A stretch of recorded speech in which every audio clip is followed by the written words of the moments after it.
said when he was being given the questions, I mean, how many lowdowns are we doing over Christmas? There seems to be a lot of lowdowns. I don't disagree, but there have been a lot of games, of course. So 5 questions, I don't know what they are. 30 seconds I have to answer each one. Tim Bowler, you go first. If Arsenal win today, they go 8 points clear. They drew, so there's 6 points clear. We're bearing all that in mind. Should Arsenal's performance today, though, worry their supporters in terms of their pursuit of their Premier League? No, I don't think so on the whole. One element would worry me, and that would be Victor Gyökeres, as we talked about, on the show. To have 8 touches in 60-odd minutes isn't great. To have very little, we had 8 touches. We had absolutely nothing goal-worthy at all. That concerns me. But they know how to grind out games, this Arsenal team. Before the festive fixtures, they had that little tiny wobble where they relied on own goals a little bit to get some results. They know how to rely on grinding it out and other little things. They don't have to be amazing every single week. And I don't care if they are or not. I think that they are the most well-rounded team overall, even with the weak link up front. So, no, not worried at all. OK, Manchester United. Who should they pick for their second interim or I guess, caretaker manager? Ole Gunnar Solskjaer or Michael Carrick? The one that takes them to the end of the season? Yeah, that's what they're going to do. Well, it can't be Ole Gunnar Solskjaer. Why not? He got fired 4 years ago. No, well, not really. He did actually. Funnily enough, he did all right as an interim manager, but then, which is so often happens, they all get emotional. They're like, "Oh, let's give him the job," and terrible. So, not terrible, but not great. He had a long spell. He's had his chance. He had a big payoff. It's time for somebody else. And actually, Michael Carrick's not a dreadful shout. No. He's been a decent manager at Middlesbrough, as you would well know. Yep. And I kind of like the cut of his jib. And he knows the club, and he's a Manchester United legend. I think, give him till the end of the season. I don't think we get emotional about it. I think Gary Neville said that on the show yesterday. Even if he does really well, I know if he does really... Can you imagine if they finish like 3rd? And he'll just be... We definitely give him the job. I know. It's error. This is the 3rd question. Can you clarify cut of jib? It's not cut of jib, the cut off his jib. What does that mean, Mussy? It just means I kind of like his demeanour, kind of like the way he is, the way he talks, the way his kind of... The way his demeanour, his demeanour. Is that okay with you, cut of his jib? I was there 13 years, still didn't understand. Okay, question 3. Do you think Liam Rossinior's managerial jump to Chelsea has come too soon? Oh, God. Given his stops, Derby, Hull, Strasbourg. Every single sign is saying every single point is saying yes. But sometimes in this weird game, somebody does something. Arteta had nothing. I know he assisted Pep, but he had nothing in terms of actual manager. Liam's a bit older than Arteta was when he came to Arsenal, and look what Arteta's done. The difference is that Arteta's been given time. And Liam Rossinior, if he wins the FA Cup in May, like Arteta did when he came in, and then does nothing in terms of silverware, within 6 months within another year he'll be gone. So I'm nervous. On the whole, you'd think yes. I'm kind of hoping he's the one that bucks the trend. And no, maybe he's perfect for it. Next question. What are your thoughts on Thomas Frank holding an Arsenal Cup? Oh, gosh. I need to get to the bottom of this. It's not difficult, guys. We can find this out. Who gave him the cup? So was it a stitch-up or was it an error? Because somebody went to get him an espresso, right? And I'm giving them the benefit of the doubt. Did their thumb, just because he reaches for the cups, which were there from the previous game when Arsenal were there, right? So they've got a sleeve of espresso cups. He's taking lots of sips of it, and he's seeing it every time. I don't look at... If I'm given a cup, right? This is a bottle, but I'm not, looking at it. It's right in your face. Well, not really, because it's down here and then he takes a sip. He's not looking at it, is he? He drinks like that. But who gave it to him? Who gave it to him? That's what I want to know. Because I think you have a more chance of seeing the Arsenal logo when you're getting the old espresso from the machine. Because, by the way, it's probably one of those machines where it sits there. Then you're looking at it. Yeah. Who gave it to him? Sabotage. The game of Clue. But I have to say... It's better than talking about Semenyo from his perspective, because they were beaten 4-3. So maybe Arsenal Cup logo is better than the fact they lost again. Maybe it was all on purpose. Who knows? Timothy. You like that one. 50 matches in 20 days, done and dusted. Oh, my God. What's the biggest storyline from the stretch? Is it Nuno on the hot seat, Thomas Frank on the hot seat, Maresca Amorim out, Arsenal 6 points clear? No, none of those. None of those, okay. It's Brentford Football Club. Sitting 5th in the Premier League. And as you would say, Tim, here's why. Okay. Keith Andrews, when he came in, was even less experienced than Liam Rossinior. And he's coming into a club that had also lost its captain, that had also lost its striker. And he was given zero chance from pretty much everybody. Now, Igor Thiago's a bit of luck because he'd had him in the club. But according to what I read... It's good recruitment, isn't it? Well, yeah, but it was the year before. It wasn't like he recruited him because he was injured last season. And what I read is that Keith Andrews and Igor Thiago became close during his injury. Brilliant. So Thiago was in the treatment room. Keith would talk to him a lot. They had a good relationship. And you can actually see that when Thiago runs across and gives him a hug. So I'm saying manager of the year season so far, Keith Andrews, Brentford 5th. That is what I love about the Premier League. Long may it reign. Amazing. Long may it continue. Controversial moment in Arsenal's goalless draw with Liverpool last night. Roy Keane and Gary Neville labelled Gabriel Martinelli's behaviour disgraceful after he appeared to push Conor Bradley off the pitch whilst the Liverpool fullback was injured. Then he dropped the ball on him as well.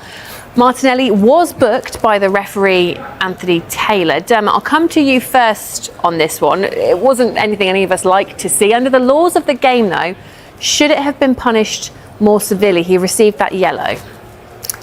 Difficult to say because what happens when he drops the ball, it's not wise, and then we have all this pushing and shoving. I think if the players leave it alone and Martinelli's left alone, it's easy for the referee to deal with Martinelli alone.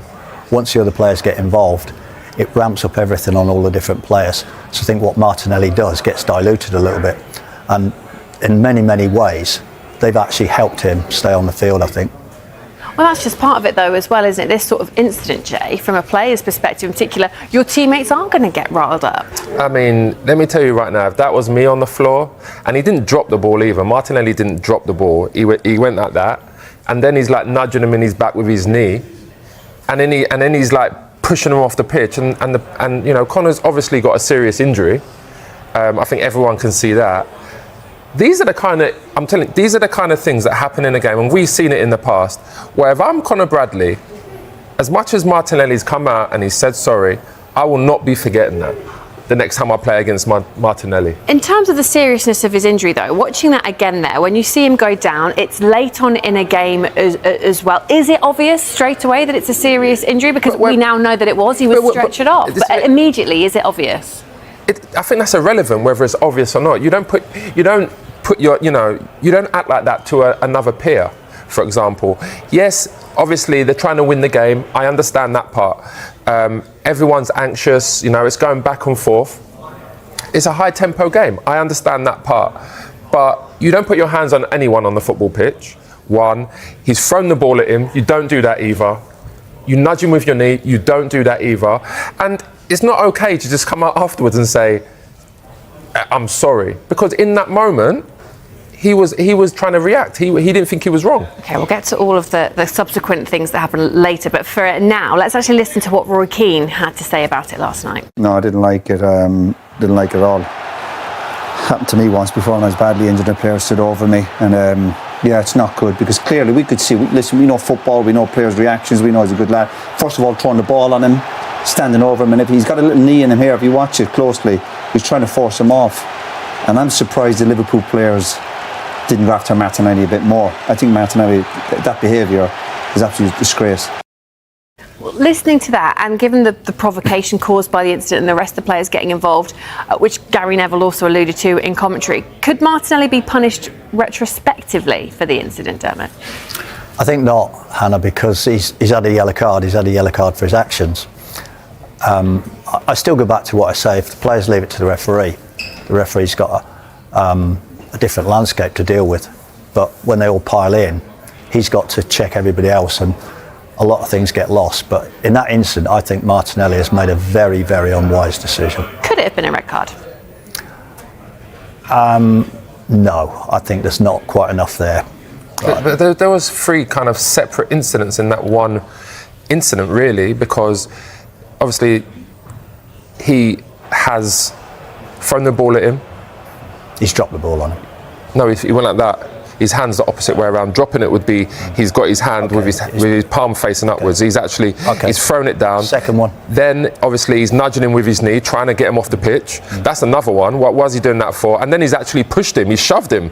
So like to me, I'm looking at that and I'm saying there's kind of 3 separate incidents there that can be another yellow card. Very, very rarely you see 2 yellow cards for one incident. But you do see it. We have seen it. We see it the other day with Paquetá. That's the same incident still. Not a very good example because. But it's the same incident. Not a very good example because Paquetá was told to back off 4 times. Yeah. And he still came back at the referee. But I'm saying nonetheless, it's still the same incidents. For having to go at the referee when even his teammates told him to stop. Yeah. The last player that was sent off in the Premier League, believe it or not, for two incidents in one was Martinelli at Wolves. Okay, but I'm saying to you, at the end of the day, that's 3 incidents in one where you could book him. If they were all separate on the pitch during the whole game, you could definitely book him for 2. Yeah, I get that. That's why I'm saying, and for me as well, as a player, I'm looking at that, and like Gary Neville said there, and like Roy Keane. I mean, definitely Roy Keane. He's had that incident himself with Alfie Haaland. You don't forget things like that because it's like, why are you putting your hands on someone?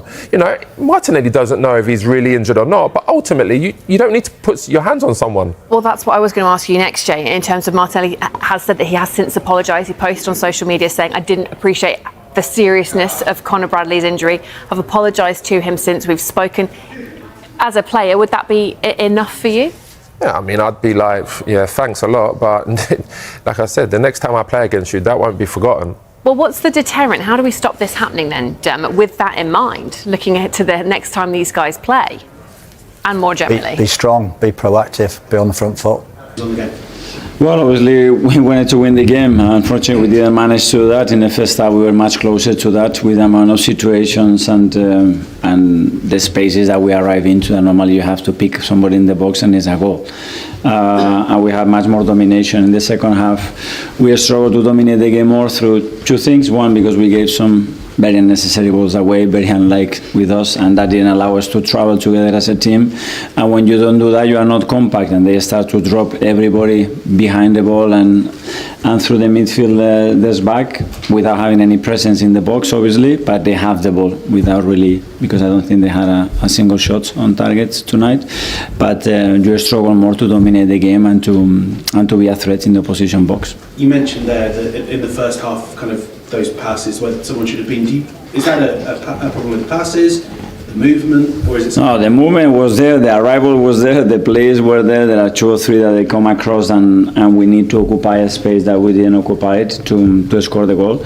But in many other occasions, the situation was there. But against Villa, we were excellent at that, and every time we do that, and that's why you win those big matches. And today we missed that. But with missing that, at least we were so disciplined that we didn't concede absolutely anything about the champions.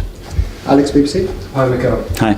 You've had an excellent season, you're 6 points clear still in the table, but does tonight feel like a missed opportunity? Yeah, every time you don't win. But then we would have been 12, 15 or 20 points ahead, I have to really praise the team, the players individually, for what they've done in this Christmas period, because the demands and the schedule, it's unbelievable, and what they've done, I think, is remarkable. So to come out of this period with all the issues that we had, in the position that we are, in our strong position that we are, I think the boys deserve my credit and everybody's recognition.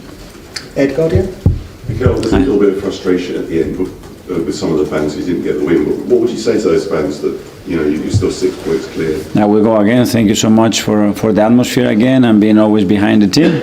And that's it. That we are in a really strong position and we have to keep going because it's still very early in the season and we need them. Sam, take it. Hi, Mikel. Gabby Martinelli is getting a lot of I heard. pushing Bradley. What did you make of that? Well, knowing Gabby, if anybody knows Gabby, it's an incredible, lovely guy, and yeah, probably he didn't realize what happened. I hope that Conor is well. I will have a word with him now with him to understand that, but probably he didn't recognize what happened. Amy, Athletic. It feels a bit like every point is a grind, a slog. Yeah. How hard you have to work to get every single point on the board in this. Yeah. I have these feelings in August. And I think we all have the same. Every manager, every player, every team. Because this is the level of this league and you see how difficult it is. Does that make you feel anything different about your own team or how they feel about it? Very proud. They're finding it very hard? What it makes me feel is very proud because I know how difficult it is and what they're doing. I recognize what they're doing and it's unbelievable. Yeah. Okay, yes, Sam. Hi. In the first half, we did have a few chances. Obviously, a few crosses went flush through the box and to no avail. Victor Gyökeres didn't seem to be getting near the crosses. We've obviously spoken about how the teammates need to adapt to him, he needs to adapt to the teammates. Why is he failing to make most of these chances?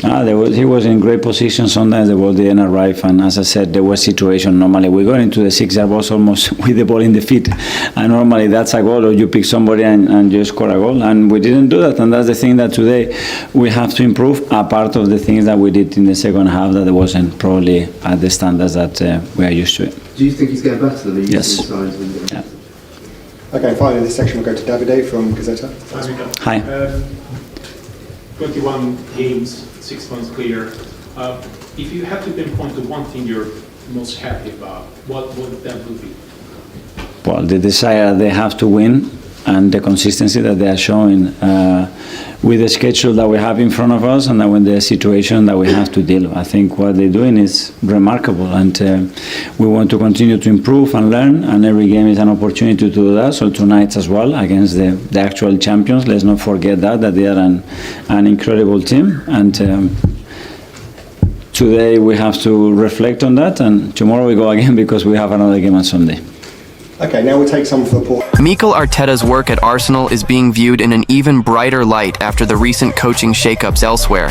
With Chelsea parting ways with Enzo Maresca and Manchester United moving on from Ruben Amorim, the contrast is hard to miss. Arsenal has kept moving forward under Arteta, giving him time through difficult stretches, and now seeing the payoff as the club pushes again in the Premier League title race. It also raises a bigger question about strategy.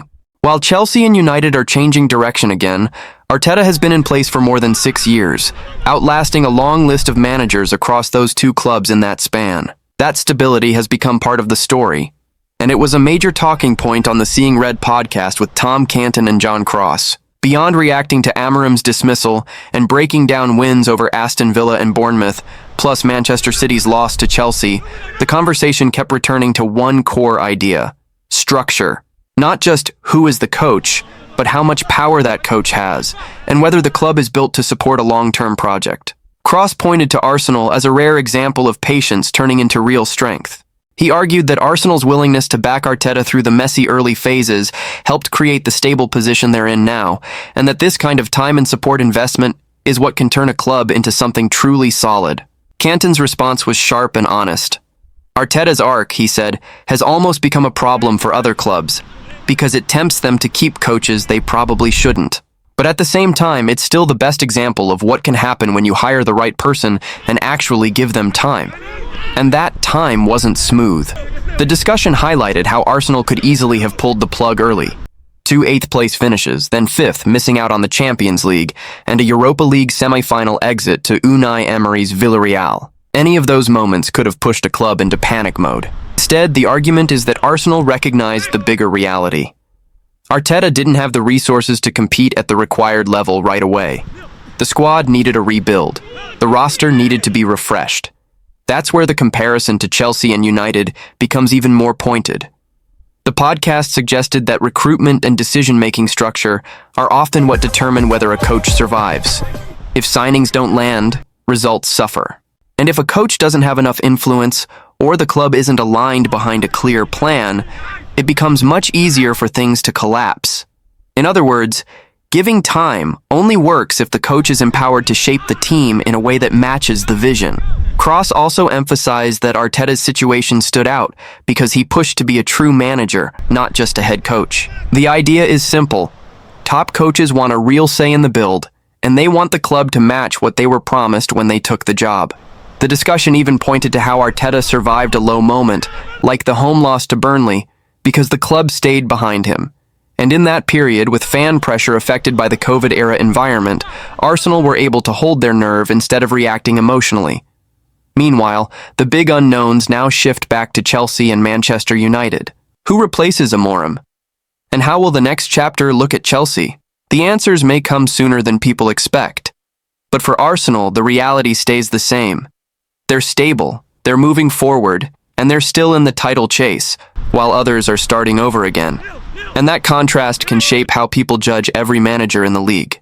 Because when two massive clubs hit the reset button again, it forces the same question Cross raised on the show. Is the quick switch actually fixing the problem, or just delaying the real work? The bigger takeaway from the discussion is that time isn't a magic solution by itself. It only becomes valuable when the club's structure supports the plan, and when the coach has the influence to push the squad in the direction he believes it needs to go. That's why the distinction between head coach and manager kept coming up. The podcast point is that if a coach is expected to own the results, he usually wants a meaningful say in the decisions that shape those results. And if he doesn't get that, patience alone won't save him. That's also where Arteta's early struggles get reframed.